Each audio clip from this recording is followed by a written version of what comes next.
We got Jessica Rose Clark back here on the program. She's going to be taking on Andrea Lee at UFC on Fox 31 on December 15th. Jess, how are you today? I'm good. How are you? I'm doing awesome. Now, what does someone who lives in America now, celebrate in terms of Thanksgiving? What does the Thanksgiving look like this year? I went to the sauna and then I went to bed. That was it. My Okay. housemate went and celebrated with some of her other friends, and yeah, I stayed home with the dogs. I can't eat anyway. I'm fighting in 3 weeks, and like Thanksgiving it's not a thing for me, so I didn't really feel like I was missing out. Right. Yeah. You got the upcoming fight to focus on. Speaking of this matchup, it seems like you've known about this fight for a while. When did you find out about it? Because it seems like you've gotten a full camp for this one. Yeah, I think I had about 12 weeks notice. But it's saying that like it's what I've been asking for about 2 years now. Back with Invicta and then now with UFC. So I feel like it's been a long time coming. But yeah, we've had 12 weeks. Yeah, and does that help as well? Being familiar with Andrea, just she wasn't Invicta, so you probably had an idea of her fight style for quite some time. Yeah, I've always been a big fan of hers. So I'm super excited to get the chance to fight her. I think she's incredible. I think her style matches really well with mine, and yeah, it's nice for it to finally happen. Does it mean anything to be on the last Fox card ever, or is it just another fight for you? I didn't even realize it was the last Fox Yeah, card. because they're going to ESPN next year, so it's kind of Yeah, you'll be a part of cool. history, but no big deal. Yeah, Let's no worries. let's talk about your last fight quickly. I know things didn't go your way against Jessica I, but what did you take away from that performance that you can bring into this fight? I just realized that I needed to make some changes within my camp. I was focusing on the wrong things, and yeah, I've changed a lot this camp. It's been very, very different, and I'm super excited to see, how it comes out on fight night. I'm a lot happier. Last camp I wasn't very happy, and I think that makes a big difference as well. Well, it's tough to tell. Anytime I interview you, you're always in a good mood. I don't know. You always seem very positive. So you fooled me. You should probably play some poker. You got a good poker face, I guess. No, So, I'm always pretty happy, but like I wasn't happy with my training. right. I see what you're saying. Yeah. Okay. What's, I mean, obviously you don't want to give away any secrets here, but what are some of the things that you changed in this camp for this fight? I changed camps. I Oh, changed did you? teams. Yeah, so Okay. I left Syndicate. It's a great gym, amazing coaching. I just didn't feel like it was providing me with what I needed to be really successful. So I've started working with a couple of different coaches and kind of focusing a lot more on MMA as a whole instead of just striking. I think I spent too much time focusing on just striking and then was trying to be a kickboxer. And that was very clear in my last fight with Jessica, where like I didn't do anything. The two fights before that I won because of my grappling and my wrestling, and then I fought Jessica and just tried to kickbox, and it didn't kind of happen the way I wanted it to. So I realized I got to get back to my roots, and that's grappling. Okay. I like to hear that. How do you feel like you match up against Andrea? Yeah, really well. She's got a very aggressive striking style. She's got a very scrappy grappling style. She's big as well. She's a big 25er. Um, I think it'll be really entertaining. She's not afraid to throw down. She's got a lot of tools, and I have a lot of tools. I'm excited. Yeah, it's going to be a great fight. So you mentioned switching things up. Who are some of the training partners you get to work with now ahead of this matchup? Gaston Bolanos from Oh, CSA is one of the Bellator 145er. Yeah, Lion fight as yeah, well. I've interviewed him before. He's a really he's quite yeah. the talent. Yeah. Love that boy, and he's amazing. He's had 50 something fights, and I honestly think he's an even better coach than he is an athlete, which is saying something 'cause he's an incredible athlete. So I've been able to work with him a lot. I've gone back to 10th Planet to do my jiu-jitsu, working with Coach Kirian from CSA, working with Eric from Extreme Couture. I've got a really good crew right now.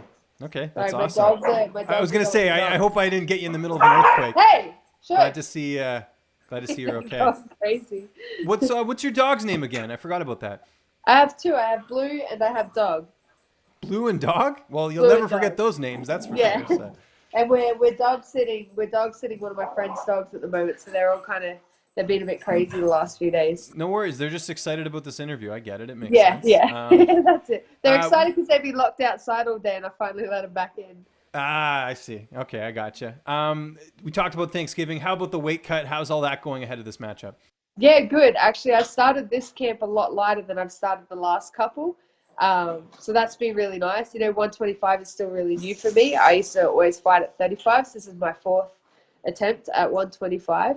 And each cut is just getting better and better. So I'm super happy I started like a few pounds lighter this camp than what I did last time. So hopefully when it comes down to fight week, it'll be a lot less intense and I'll be able to relax a little bit more.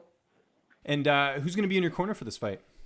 So I have Casey from 10th Planet, Gaston from CSA, and then one of the guys from Syndicate, Walker, who holds pads for me all the time. So he'll be with me. Yeah, I think that's so cool. So you basically made like a custom camp for yourself because you sort of picked the things that work really well for you, right? So yeah, and I just realized that I needed to kind of change my striking style a little bit as well. So I went more back to basics, back to traditional Muay Thai, which is what my background is traditional Thai, and then I went more to straight jiu-jitsu as well. And then I've been having Eric from Extreme Couture kind of help me put it all together, and I've had some amazing training partners there that are all kind of 145 and under, so they're all my size. I don't have to worry about getting hurt. They've all got a lot more experience than me, and yeah, it's been really nice being able to put things together how I want it.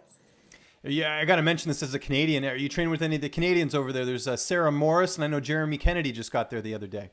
Yeah, I see Jeremy there all the time. I haven't trained with him. He comes down to 10th Planet sometimes. Sarah, I haven't trained with her. Obviously, like, she just fought as well, so I kind of made the switch after that. So I haven't seen her there yet. That makes sense. How do you see this fight playing out on the 15th? I mean, obviously you feel like you're going to get your hand raised, otherwise you want to take in the fight, but how do you see it unfolding? Honestly, I think my grappling's going to win it this time. I think that's what won it for me with Beck and with Paige, and that's what I'm going to get back to. On more of a sort of a somber note here, there's been a lot of things in the news, obviously, this last week with Rachel Ostovich, and I know you're someone who's very outspoken on domestic violence. I don't know if you knew Rachel at all, and if you didn't, is there anything you'd sort of say to her if you could talk to her about this entire situation as someone who is very familiar with, domestic violence? I don't know Rachel. I've never met her, but honestly, like, the first thing I always recommend is seeing a therapist, is to be in counseling and speak about it, because the worst thing you can do is just hide your feelings away and not acknowledge it, because that's when it's going to linger for a lot longer than it needs to. I made the mistake of not wanting to speak about it straight away, and something still gets me now, and it's been 2.5 years. So I definitely recommend seeing a therapist. Okay. Do you think there's anything the UFC can do in this situation? I guess, people have their own personal lives, but would you like to see them be a little bit more of an advocate against domestic violence?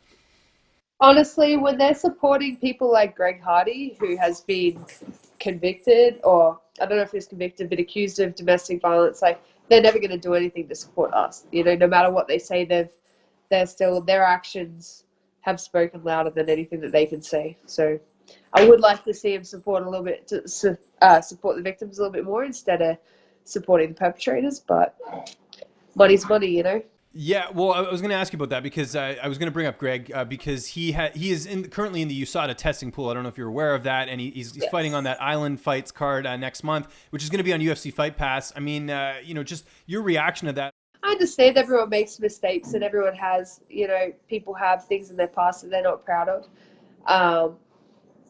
I just don't feel like he's actually shown any remorse or shown that he has grown from it or learned from the experience. Everyone deserves a second chance. I'll be the first to say that, but only if you deserve that second chance. And I don't think he does yet. I don't think he's been punished in a way that has actually made him remorseful, and he shouldn't need to be punished to feel bad about what he did. So Right. And do you feel like we are going to see him in the UFC? It kind of seems like that's the way they're going. They got him on Contender Series twice, and he's with the promotion that's on UFC Fight Pass. Yeah, I think it's kind of inevitable, which is very sad to say. Well, we're not going to end things on a bad note. We're going to end things on a good note. Downtime. Obviously you got the dog walking going on. Any TV? Are you watching anything during training camp right now that's helping you break up the monotony of training and everything else? I only really watch TV when I'm cutting weights, either on the treadmill or in the sauna. But right now, I just bought a PlayStation 4, so I'm playing a game called Dying Light, which is terrifying. So I kind of just sit at home with the dogs and scream at the TV and get really upset and have to turn it off every couple of minutes because it scares the shit out of me. Really? Okay, yeah. That's interesting. Yeah, it's so bad, man. And like my housemate, she thinks it's hilarious because she'll sit at the table while I'm playing in the living room, and I'll be like, shit, and I'll turn it off, and I'll like, I gotta kind of calm myself down again. And she thinks it's great. She wants to make a video about it because I've been playing it for weeks now, and it still just scares the crap out of me. What prompted the purchase of the PlayStation? Teammates influencing you, being like, "Hey, you need one," or what was sort of the reason? It was quitting drinking. So I quit drinking and then had nothing to do at night. So I bought the PlayStation. How long have you been sober? It'll be 5 months on fight day. So Congrats, that's yeah, just over awesome. 4 now. Yeah, thank you. What prompted that decision? I've struggled with alcohol addiction for a long time, well, since I was about 19, in and out of camp, and I realized how negatively it was affecting my performance, how negatively it was affecting my mentality, it was affecting my personal life, and I just woke up one day and went, I can't do it anymore. You know, I have too big of an opportunity right now, and I don't want to fuck it up because I couldn't put down the bottle. So yeah, we're cold turkey, nothing else. That's great to see. Was this the most difficult thing you've had to do? It's been hard. It's been hard more for the fact that once I quit and stopped kind of, I guess, numbing my problems or hiding from my problem, using alcohol to hide from my problems, I actually started having to deal with them a lot more. And to realizing that I might have had issues or that there were things going on in my life that I actually wasn't happy with, but I didn't know that I wasn't happy with them because I was drunk all the time. You know, so that was actually one of the things that prompted me to leave Syndicate, was that I got sober and then realized that it wasn't the right environment for me. So it was hard, but it's been a super positive thing for me. You know, by the sounds of it, you were drinking when you had fights coming up, I guess, during training camp. Was that accurate? Yeah. Okay. Yeah. So Yeah. it must feel so much better to go into the gym, you know, clear-headed and not hungover or anything like that. Oh yeah. Yeah. And I actually can eat during the day because I used to do this thing where I like wouldn't eat all my calories throughout the day so I could have wine at night, you know, which is like, that was how I justified it. So it's really nice not doing that now, being able to eat more in my diet, and yeah, like I recover a lot better. I sleep a lot better. You know, I feel better everywhere. Good stuff, Jess. Well, I appreciate you, as always, taking the time. This is going to be an awesome fight, December 15th, the last Fox card ever coming up here, UFC on Fox 31. Just remind people where they can find you on social media, and if you have any sponsors or shout-outs, the floor is yours. Miss Jess on everything.